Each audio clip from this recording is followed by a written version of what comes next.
Точно пред 30 години, на 9. мај 1945 година, на денот на победата, другарот Тито покрај другото рече: нашата борба се прошири во тек на 4 години низ сите краишта на нашата земја. Од Гевгелија, нашите единици водеа борба, гонејќи го непријателот, и ја завршија на австриската граница. Низ 4 години се слива во јуначките редови на нашата нова армија, синови на сите народи на Југославија, се слива за да ја завршат својата борба на бреговите на Јадран, на Трст, Горица и на Соча. Со ослободувањето на Македонија не престана војните напори на македонскиот народ и народностите од Македонија. Паралелно со консолидирање на народната власт и со организирањето на целокупниот општествен, политички и стопански живот во земјата и преземените мерки за изградба на разорнатата и ограбената татковина, во декември 1944 година беше извршена реорганизација на единиците во Македонија. Расформиран беше 16-тиот и брегалничко-струмичкиот корпус, а 15-тиот корпус беше реорганизиран и одреден за учество во завршните операции за ослободување на Југославија.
Веднаш по ослободувањето на Македонија, кое се завршава на 19. ноември 1944 година, тоа е денот на ослободувањето на Тетово, добихме наредба од врховниот командант да комесарот на главниот штаб и јас отидеме во Белград да реферираме за положбата во ситуација и за проблеми кои постојат по ослободувањето на Македонија.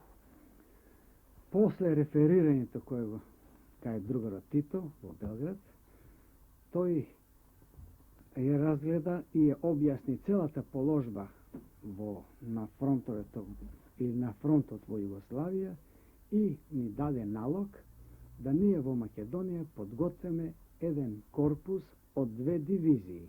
Тој веднаш посебно нагласи да бројното стање на дивизиите треба да биде приближно на бројното стање на дивизии од Втората светска војна што ги има сојузниците. Тоа значи дивизиите да броја околу 10.000 души. Ние таа команда или таа наредба ја примихме, морам да кажам, и денеска после 30 години со едно големо задоволство, зашто видехме со тоа ќе можат македонците да го дадат својот прилог до конечното ослободување на Југославија. зашто нам ни беше жал што во белградската операција за ослободување на Белград немаше можност да учествува една македонска единица. По враќањето од Белград во Скопје извршихме реорганизација на сите единици што главниот штаб ги имаше, некои расформирахме и некои преформирахме и одлучихме за Сремскиот фронт да се подготви 15-тиот корпус од две дивизии, 42 и 48 дивизија. Самото упатување на корпусот беше извршено во јануар месец и тоа пешки до Врање, а од Врање со железница до Белград, односно негде до Земун, таму се искрцаваа во районот на Земун и понатаму пешки до составот на првата армија.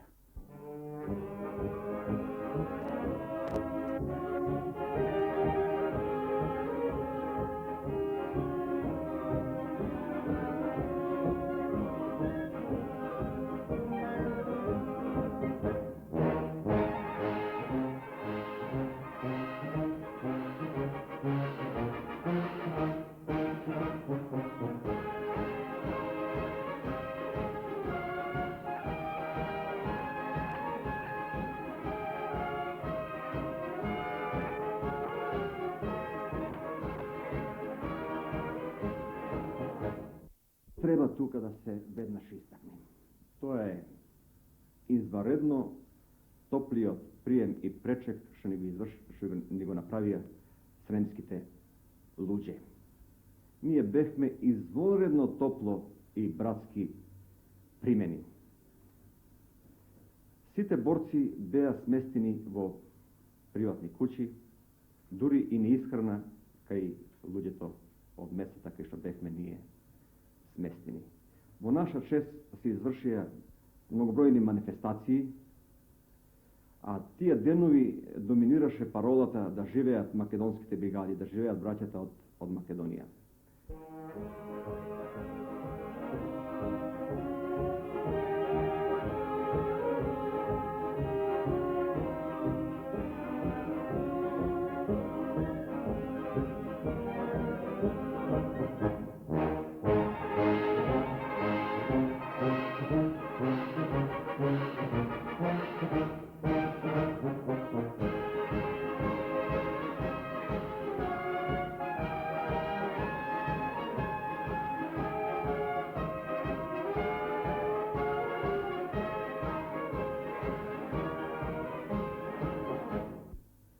Наш првобитен задаток беше да се подготвиме за борбите кои стоеја пред нас.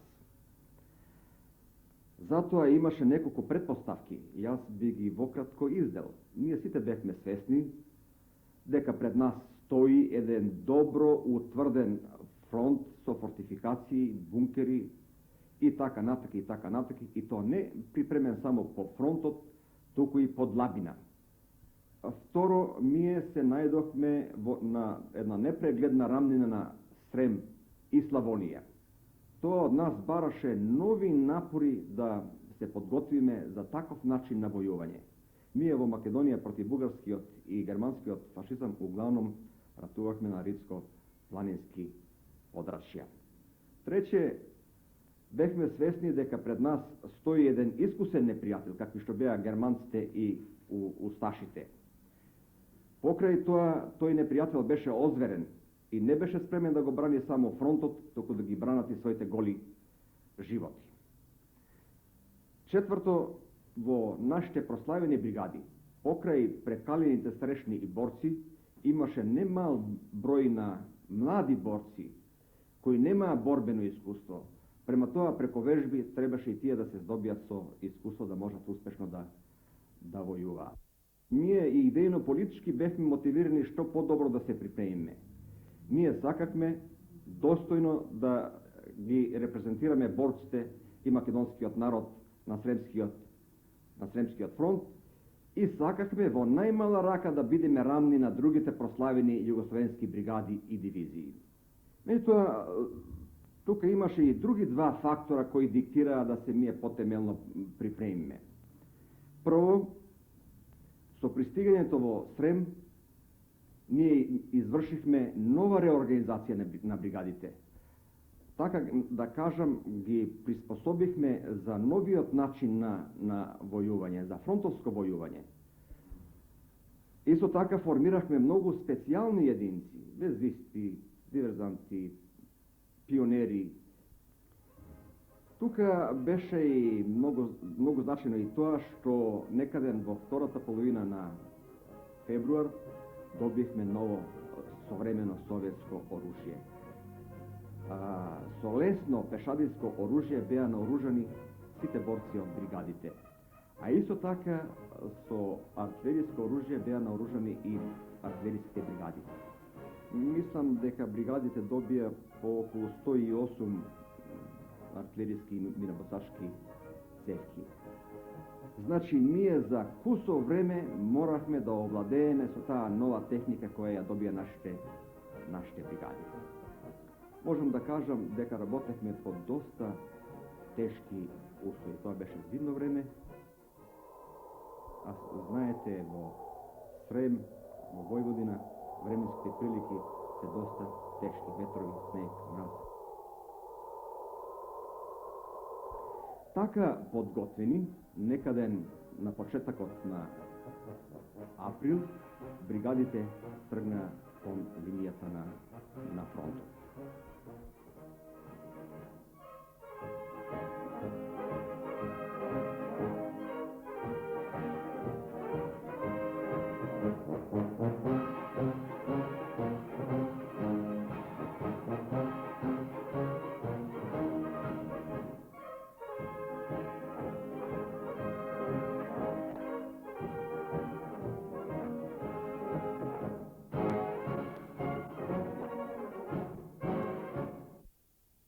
U zimu i u proleće 1945. godine jugoslovenska armija držala je dio strategijskog obruča oko fašističke Njemačke na spoju između saveznika Crvene armije i zapadnih saveznika u Italiji. Jugoslavija je jedina zemlja porobljene Europe koja je u Drugom svjetskom ratu imala svoju armiju, koja je na sebe uzela jedan dio savezničkog fronta i na taj način bila ravnopravni partner naših saveznika. U februaru 1945. kod našeg vrhovnog komandanta druga Tita došli su predstavnici naših saveznika. Maršal Tolbuhin, komandant 3. Ukrajinskog fronta ispred Crvene armije, i feldmaršal Aleksandar, komandant Sredozemlja. Tada su sa drugom Titom utanačili osnove strategijskog plana završnih operacija u Italiji, Jugoslaviji i Mađarskoj u cilju konačnog uništenja fašističkih armija na ovome dijelu savezničkog fronta. U konce marta 1945. u još neoslobođenom delu Jugoslavije neprijatelj je imao 13 armijskih korpusa ili 30 divizija, 8 samostalnih brigada i 30 samostalnih pukova. U svemu njegove su snage brojale 680.000 vojnika, njemačkih i kvislinških jedinica. Sve te snage pripadale su grupi armija E. Jugoslovenska armija u to vreme imala je 59 divizija, 2 vazduhoplovne divizije, mornaričke snage. Ukupno oko 650.000 vojnika.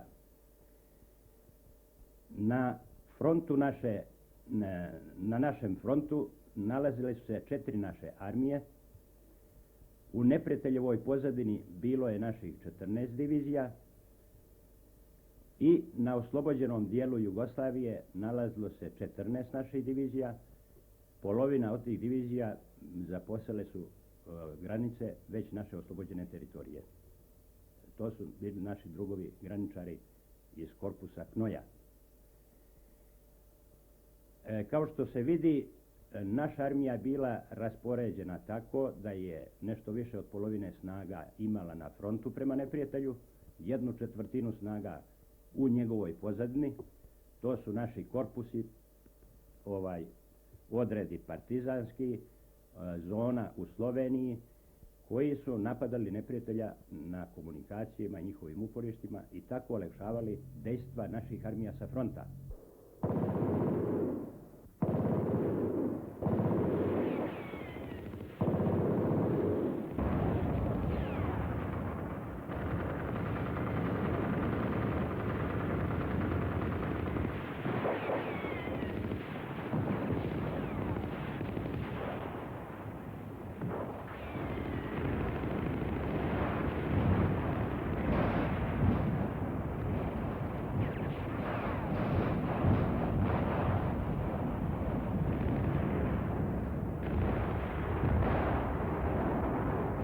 Evo da pogledame kako izgleda toj front pred početak na proletната офанзива.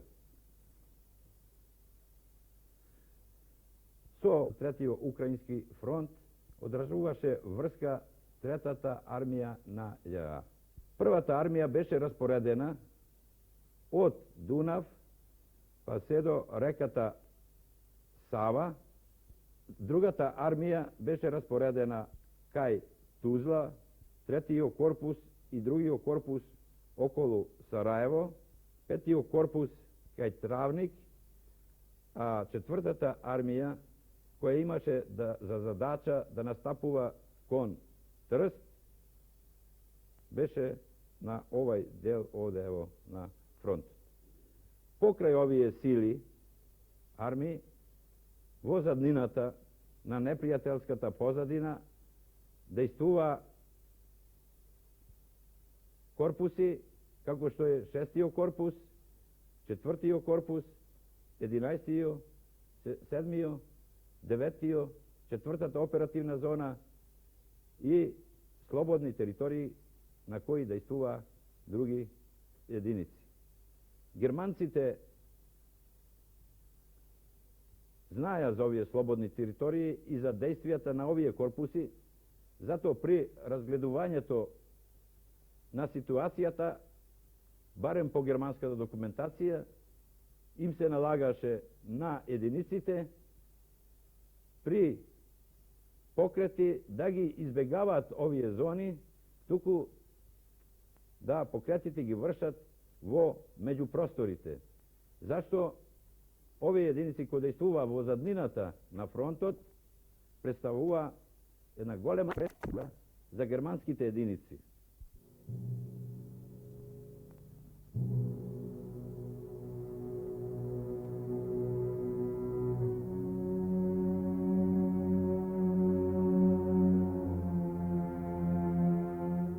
Početak završnih operacija Jugoslovenske armije bio je koncem marta. U to vreme pada i Sremska operacija. Taj zadatak je dobila prva Jugoslovenska armija. U Sremskoj operaciji ona imala 10 divizija, i jednu tenkovsku brigadu, jednu konjičku brigadu i inženjerijsku brigadu. Neprijatelj je na Sremskom frontu imao u to vreme, pred proboj Sremskog fronta, 2 nemačke divizije, 2 ustaško-domoranske divizije i po jednu nemačku i ustaško-domoransku brigadu. Znači, tu je odnos snaga bio po prilici 2:1 u našu korist. Sremska operacija je dejstvom lijevog krila prve armije kroz Semberiju preko Brčkoga i Županje 11. na 12. noću aprila treća armija je forsirala Dravu zapadno od Osijeka, dok su snage armije sa fronta, prve armije, počele proboj Sremskog fronta 12. aprila. Moram kazati da je učešće 15. korpusa makedonskog u proboju bilo veoma značajno. Na pravcu glavnog udara u Sremu napadale su 1. proleterska, 21. srpska i 48. makedonska divizija, dok su na pomoćnom pravcu bile 42. makedonska i 22. srpska, 42. makedonska divizija imala je jedan također važan zadatak, a naime da zauzme veliko naselje Tovarnik, koje se nalazilo odmah na prvom pojasu neprijateljske odbrane, i to je ona uspješno izvršila. 42. divizija so 3., 7. albanska i 16. udarna brigada. 48. divizija so 1., 2. i 14. udarna brigada. Всеква divizija imaše i po jedna artilerijska brigada.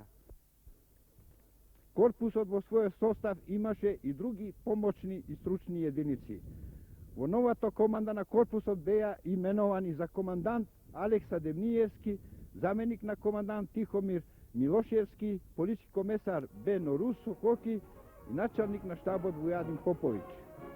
42. дивизија беше одредена во првиот ешалон и требаше да действува на левото армиско крило. Времето од неколку дена до почетокот на офанзивата максимално се користеше за познавање на земјиштето, извидување на предниот крај, откривање на минските полина и правење на пролази, упатување на извидачки патроли и ватање на жив језик. Офанзивата отпочна на 12. април во 5 сато изутрина. 42. дивизија изврши напад на својот дел на фронтот со сите бригади во линија, во резерва имаше еден батальон. Тежиштето на нападот беше изразено на десното крило и во центарот. Важните објекти кои уште првиот ден требаше да се освојат беа селата Товарни и село Илинце. На овај сектор на фронтот се бранеа делови на 41. германска дивизија под команда на генералот Тот. Единици на 42. дивизија наполна извршија својата задача до крајот на денот и пробија непријателската одбрана и го натераа на повлекување.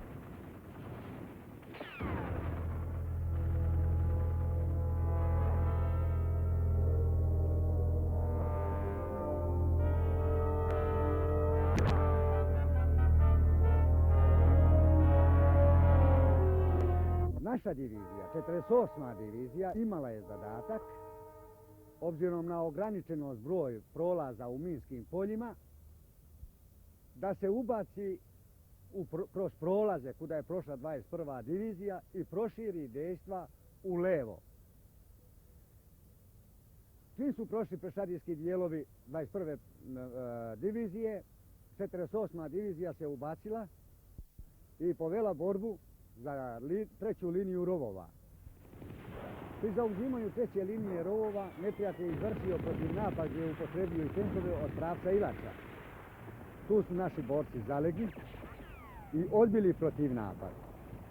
Zadatak divizije je bio dalje da produži dejstvo u pravcu Ilača, Šidski i Banovci, i to je u stvari i bio zadatak dana. I da dijelom snaga sadejstvuje 42. makedonskoj diviziji pri zauzimanju Tovarnika. Naše jedinice su se pokazale u tim borbama, vrlo energične, naročito starešinski sastav koji je imao i više iskustva, obzirom da su to bili borci partizanskih makedonskih jedinica sa velikim iskustvom. U toku dana mi smo izvršili taj zadatak. 42. divizija, obzirom da je i ona iz 15. korpusa, po ovlađivanju Tovarnikom, izbijanjem u selo Ilinci, ostala je u armijskoj rezervi. Dalje dobili smo zadatak da nastupamo od Šidskih Banovaca prema Mirkovci, to je bio drugi dan. Drugi dan borbe koji je predviđeno da se ovlada selo Mirkovci. Nastupanje naših jedinica bilo je tako brzo da smo mi toga 13. aprila izbili oko 13 časova u selo Mirkovci, a obzirom da je neprijatelj bio još u panici, a desio se tu i komandant korpusa pokojni Aleksa Demnievski, zamolili smo ga da donese odluku da se produži sa napadom na Vinkovci. Важно je napomenuti ovdje da su neprijateljske snage i neprijateljske starešine, kada su osjetili silni udar i jedno takvo energično nastupanje, u prvom momentu pretpostavili da su to jedinice Crvene armije.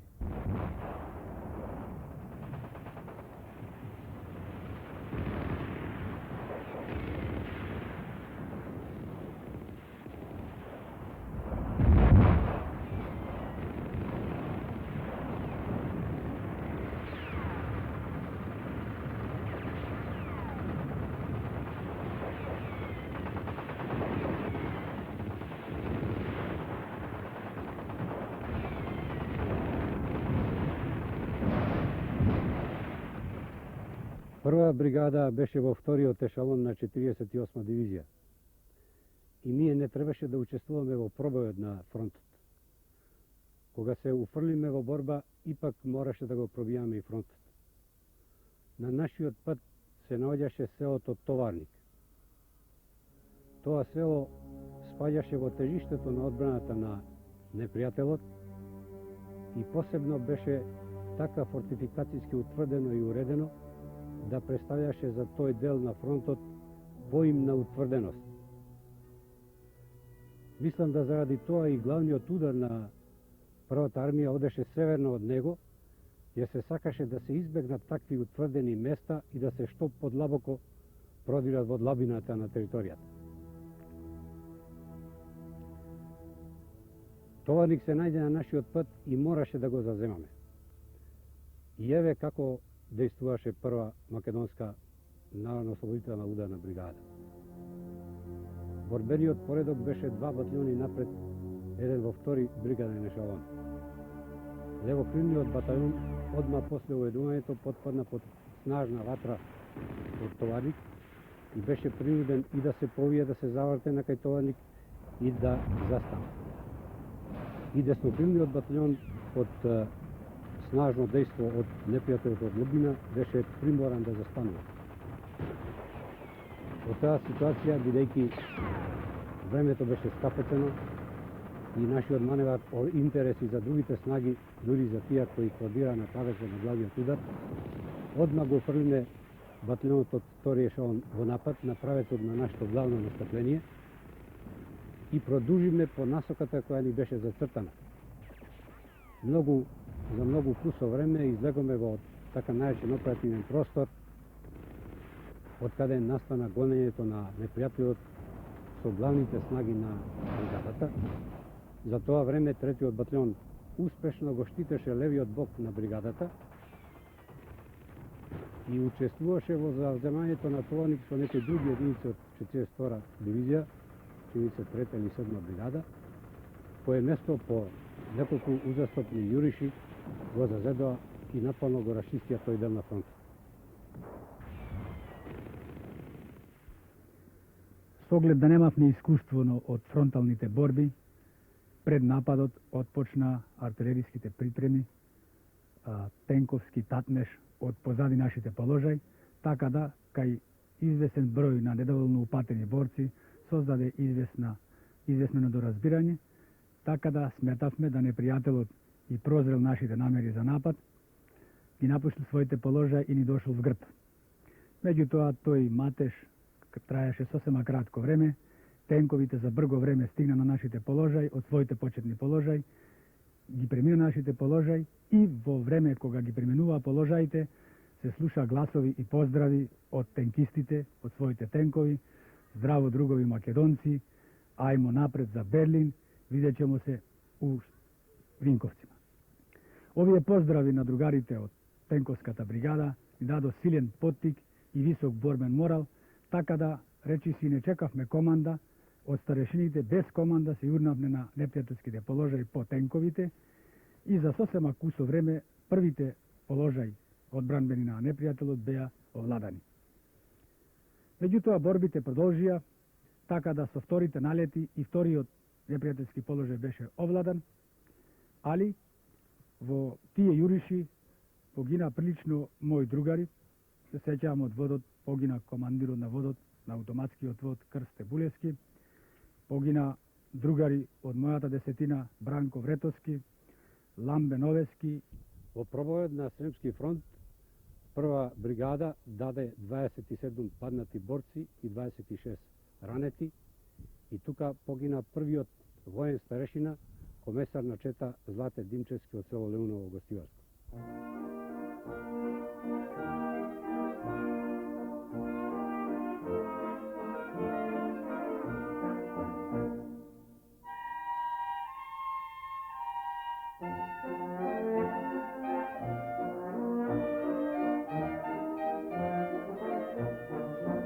Втора македонска бригада, чиј бев политички комесар, имаше задача да го прошири успехот на единиците од пробивот на првата линија на ровови. Кога дојдоме до првата линија на рововите, немаше пролетери, немаше ги борците од 21 дивизија. Едино, тука беа онија кои остана вечни чувари на богатиот Срем и по кој ранет од куршум или проводен од германски и усташки нож. И ова моите борци не ги заустави, и одија напред. Меѓутоа непријателот го почувствува нашето присуство и отвори силен, изненаден оган, од кого беа за една неполна минута испрлени преко 50-тина, меѓу кој и младинскот раководител Савевски, Васо од Ѓевѓелија, заменикот политичкот комесар на вториот батальон Лазо Богевски од Скопје и командирот на разнувачкот вод Костадин Неделковски од Барово Тихвешко. Ни ова борците не ги заустави, одија напред. Врвија преко мински полиња, преко куршуми и након еден час се најдовме пред тврденето Рана Јабулка, пред Леринов салаш и товарник. И тука го сретнав десетарот Миле Стефановски од село Брезово. Десетарот кој уште немаше ни полни 15 години. Он не трче се сега, него лежише со тешка рана од која му двиркаат цревата и уште пукаше во непријателот. Од фронтот по моја наредба го извлече комесарот на четата. И тоги му придов, сакав повторно да го укорам, меѓутоа тој ме погледа со тажните очи полни со солзи и река: кажете му на командирот нека не ме замени. Ето само раната, нека ми ја превијат, јас пак ќе дојдам у својата десетина, четата не ја напуштам. И не успеа и да го превијат, ги затвори своите очи за секогаш.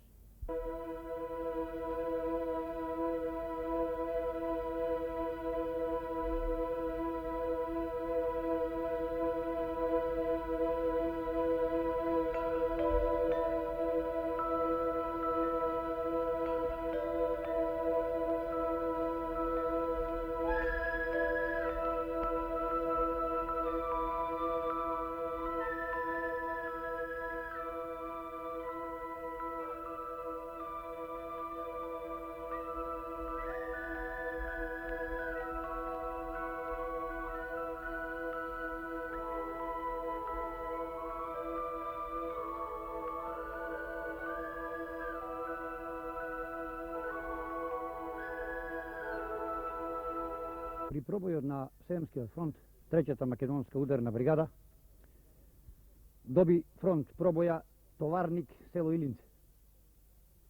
Тој район беше јако утврден со мински полја и други препреки, кај што се захтеваше техника да се таа одбранбена линија, тоест тие положа и пробијат. Без обзира што бригадата беше наоружана со savремена техника, али за еден таков пробој не располагавме со тенкови, не располагавме со доволна артилерија, не располагавме со инженериски единици, тако да са бајлето на 12 кога кренавме у напад, бригадата го пробија уствари фронтот со ljudски животи. Јуришот беше толку силен, без обзира што веќе на прагу беше слободата, борците још ешće јуриша на Сремскиот фронт не голи у борбите у Македонија. Заеднички со другите единици и не ги жалеа своите животи. Комплетни единици летаа у ваздух, у минските поља.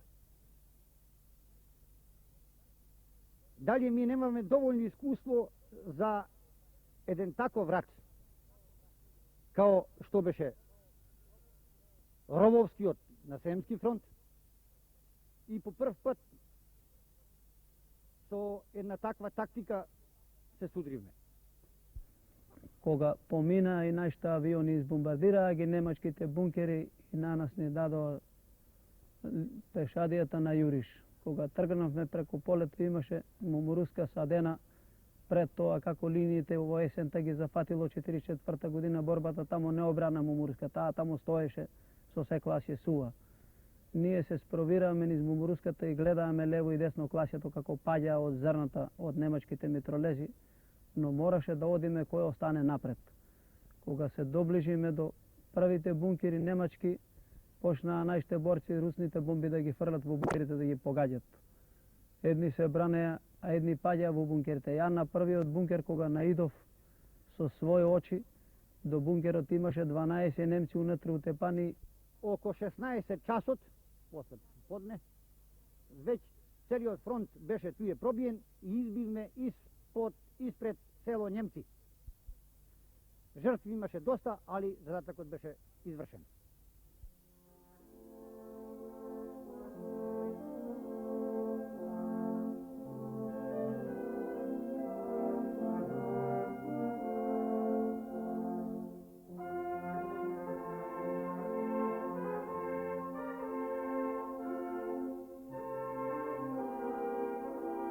Седмата албанска бригада имаше во својот састав реорганизиран, имаше околу 1400 борци и старешини.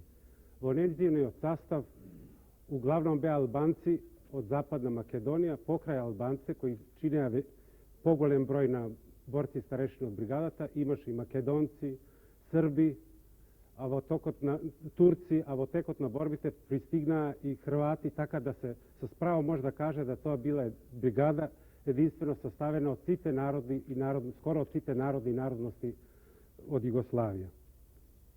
На 11. поручок добивме писмена заповед од штабот на 42 дивизија, во која беше одредена следна задача на 7-та албанска бригада. Со 2 батальона да изврши пробој на делот од непријателски фронт Труничев Салаш, Грчичев Салаш. Тоа беше ширина на фронтот 7 километра, додека еден батальон требаше да напаѓа директно на Товарник на широк фронт од едно 4 километра. Во првиот јуриш, нашиот први и втори батальон беше задржан со јака бочна и фронтална ватра од бункерите на непријател кој беше утврден на Грчичевиот и Труничевиот Салаш. Така да одма прилегнаа пред самите препреки, бидејќи тие препреки беа нерашистени во ноќта и така да ги борците сами со своите тела правеа пролазите во препреки. Во поновениот јуриш нашиот први и втори батальон поново беше одбиен. Затоа околу 7 саатот, после 2 сата на борби, бидејќи има големи загуби, посебно првиот батальон, штабот на бригадата одлучи да ја уфрле у борба резервата. У резерва имаме 4 на автоматичари. Во еден силен јуриш, 4 на автоматичари, начело со својот командир Садо Хаме, тргна и без задржување упадна у минските полиња, кои оште не беа рашистени. И во тој силен налет имаше голем број борци кои паднаа, меѓу нив беше ранет тешко и командирот на 4-та Садо Хаме, кој, иако обливен со крв, ги повикуваше другарите: напред, другари, да живее другарот Тито, и така лазејки, сакајќи да ги покрене своите војници, викаше се додека не изгуби свест. Zato во 12 часот решивме да го првиот, вториот батальон ротираме десно. А на десно на праветот, каде беше извршен веќе пробив од страна на 21 и нашата 48 македонска дивизија. И тај маневр го извршиме во најголем ред. Кога се појавиме бочно на тие бункери, непријателот се одма подпанат од наш огин, на брзина се повлече кон Товарник. И така да нашиот први и втори батальон од североисточна страна почна да го притиска непријателот и со него да води борба.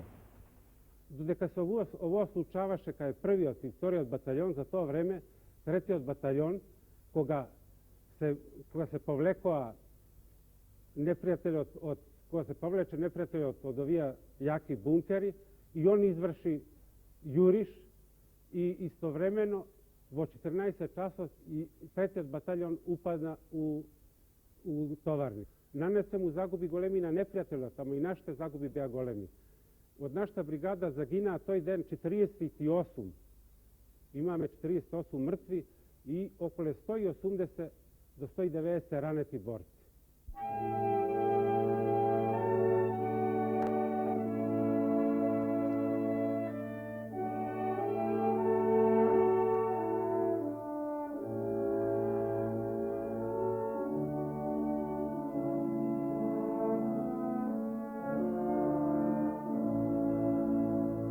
Јас како војнен дописник во тоа време бех определен со 15-тиот, при штабот на 15-тиот корпус, кој што беше лоциран тука кај гробиштата, кои што може да се видат од тука. И знам дека стоехме со Демниевски, кој што беше командант на 15-тиот корпус. Тогаш мајорот Јашма, кој што беше началник на 42 дивизија. Тука беше и другарот Бено Русо Коки, кој беше политички комесар на 42 дивизија. И бева другите другари, официри и приштапското особје на корпусот и на дивизијата. Морам да кажам дека тука беше и джипот со телеграфистот Андро, кој ми помагаше за да можам да ги испреќам извештаите од фронтот. Дојдов овде да ја вршам должноста на военен кореспондент. И затоа ми се додели една радиостаница која беше монтирана на джип. Потоа праќав дописи за Нова Македонија, за млад борец, за народен војник. Силна артилериска дејност е главната карактеристика по протежение на целиот Сремски фронт. Барабански огин на артилеријата продолжува и во моментот, сипејки се над непријателските положеи и упоришта. Со раздвоењето и авиацијата зима активно участие во тие операции.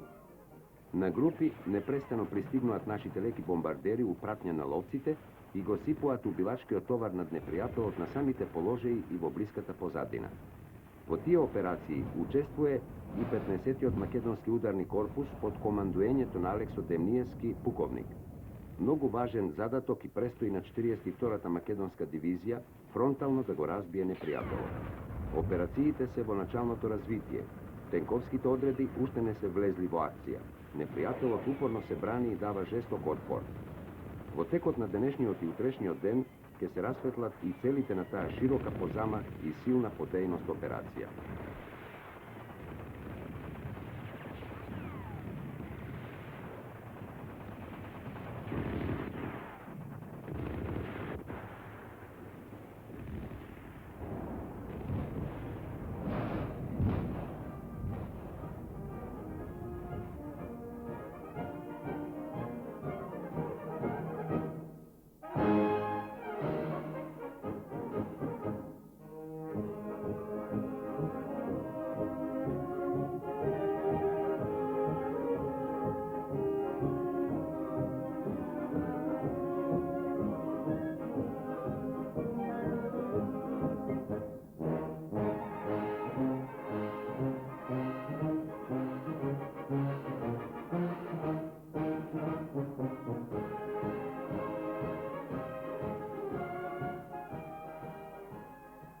Јас ќе кажам уште една мала епизода кој ми ја пренесе полковникот руски кој беше воен инструктор на Сремскиот фронт, кај 15-тиот корпус.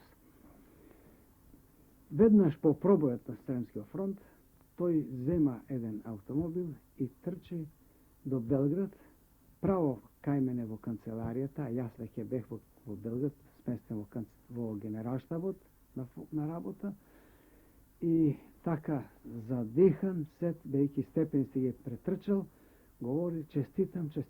Јас застанах, се зачуди што е. Рече, вашите единици, мислејќи на македонските единици, рече, покажа се изванредни борци. Тоа за мене беше вака една посебно задоволство да единиците што ги испратихме, сепак јас како дотогашен командант нивни чувствувах една одговорност како ќе се покажат на Сремскиот фронт. Меѓутоа и таа изјава на полковникот, инструкторот говореше за квалитетот на единиците, меѓутоа тај квалитет го покажа и во наредните борби се до ослободувањето на Југославија.